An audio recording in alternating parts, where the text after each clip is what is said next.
Hi friends అందరికీ పప్పులు కొబ్బరితోనే కాకుండా ఇలా నువ్వులతో కూడా కజ్జికాయలు చేసుకోండి. చాలా హెల్దీ రెసిపీ. నువ్వుల్లో ఫైబర్, ఐరన్, కాల్షియం పుష్కలంగా ఉంటుంది. బోన్స్కు రక్తానికి చాలా మంచిది. హెల్దీ రెసిపీ కదా, ఇలా ట్రై చేయండి. మనం ముందుగా కజ్జికాయలకు కావాల్సింది గోధుమ పిండి. అయితే నేను ఒక కప్పుడైతే గోధుమ పిండి తీసుకున్నాను. చిటికెడంత ఉప్పు, నెయ్యి వేసుకొని బాగా ఇలా కలుపుకున్నాను. కలిపిన తర్వాత మనము పిండి సాఫ్ట్గా రావాలంటే పిండికి తగ్గట్టు నీళ్ళు వేసేసుకొని బాగా మెత్తగా కలిపి పక్కన పెట్టేసుకున్నాము. ఇప్పుడు ఇది పిండి అంతా నానితే కజ్జికాయలు అనేటివి సాఫ్ట్గా ఉంటుందన్నమాట. మనం తినేటప్పుడు మెత్తగా ఉంటాయన్నమాట. ఇది ఇప్పుడు ఇదంతా పక్క పెట్టేసుకొని బెల్లం కూడా చాకతో చిన్నగా కట్ చేసుకున్నాను. ఇలా ముద్ద బెల్లం తీసుకున్నాను. ఒక 1/4 కప్పు వరకు బెల్లం అయితే కట్ చేసుకొని పక్కన పెట్టేసుకున్నాను. స్టవ్ వెలిగించేసుకొని స్టవ్ మీద మందంపాటి కడాయి పెట్టేసుకొని ఒక 1/4 కప్పు బెల్లం తీసుకున్నాం కదా, కప్పు నిండా ఇప్పుడు నువ్వులు తీసుకున్నాము. ఈ నువ్వులు శుభ్రం చేసి ముందే పెట్టేసుకున్నాను కదా, ఇప్పుడైతే అలానే వేసేసుకుంటున్నాను. ఈ నువ్వులన్నీ చిన్న మంట మీద దూరగా వేయించేసుకున్నాము. చూడండి బాగా ఏగిపోయినాయి. ఇవన్నీ చల్లారిన తర్వాత ఇప్పుడు మిక్సీ పట్టేసుకున్నాము. కొద్దిసేపు పక్కన పెట్టేసుకుంటే చల్లారిపోతుంది అనమాట.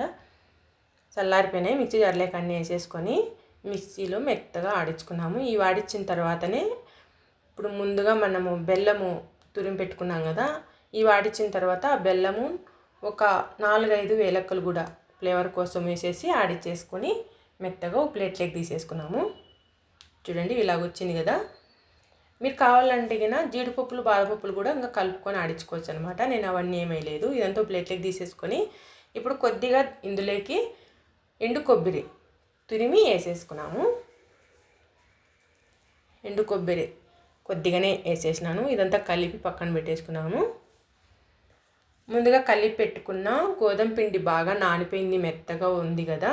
ఇదంతా చిన్న చిన్న ఉండలు చేసేసుకొని ఇలాగా పూరీలాగా వత్తేసుకుంటే కజ్జికాయలకి సరిపోతుంది అనమాట. చూడండి ఈ సైజులో అయితే నేను పూరీలాగా వత్తేసుకున్నాను. ఇప్పుడు ఈ కజ్జికాయలు చేస్తా అంటే అవి మరసంగా రావడం లేదు. నాకు చేయడం రాదు ముందే ఇవి కజ్జికాయలు, కానీ ట్రై చేసినాను, బాగానే వచ్చినాయి. 2-3 చెడిపోయినాయి. తర్వాత నాకు ఈ వార్లకి కరుచుకోలేదు కదా, వాటర్ ఇట్లా అనుకొనేస్తే ట్రై చేసినాను, సక్సెస్ అయితే అయిందనమాట. కజ్జికాయలు అయితే లాస్ట్కి అయితే ఈ వీడియో ద్వారా నేను నేర్చుకున్నాను కజ్జికాయలు చేసేది. నాకు రాదు కజ్జికాయలు చేసేది, కానీ ట్రై చేసినాను వీడియోకి, కానీ సక్సెస్ అయితే అయిందనమాట. చూడండి ఇలా వచ్చేసింది వంకర వెంకరగా. పేర్లు అయితే పెట్టద్దండి ఎవరన్నా. కజ్జికాయలు అయితే చేసేసినాను అన్నీ. ఇప్పుడు స్టవ్ మీద ప్యాన్ పెట్టేసుకొని ఆయిల్ వేసుకొని ఏడైన తర్వాత ముందుగా రెడీ చేసి పెట్టుకున్న కజ్జికాయలన్నీ వేయించుకోవడమే. చూడండి ఎంత కలర్ఫుల్గా ఉన్నాయి కదా కజ్జికాయలు. మా నువ్వుల కజ్జికాయలను చూసి మీకు ఎలా అనిపించిందో, ఏమనిపించిందో కామెంట్ పెట్టండి.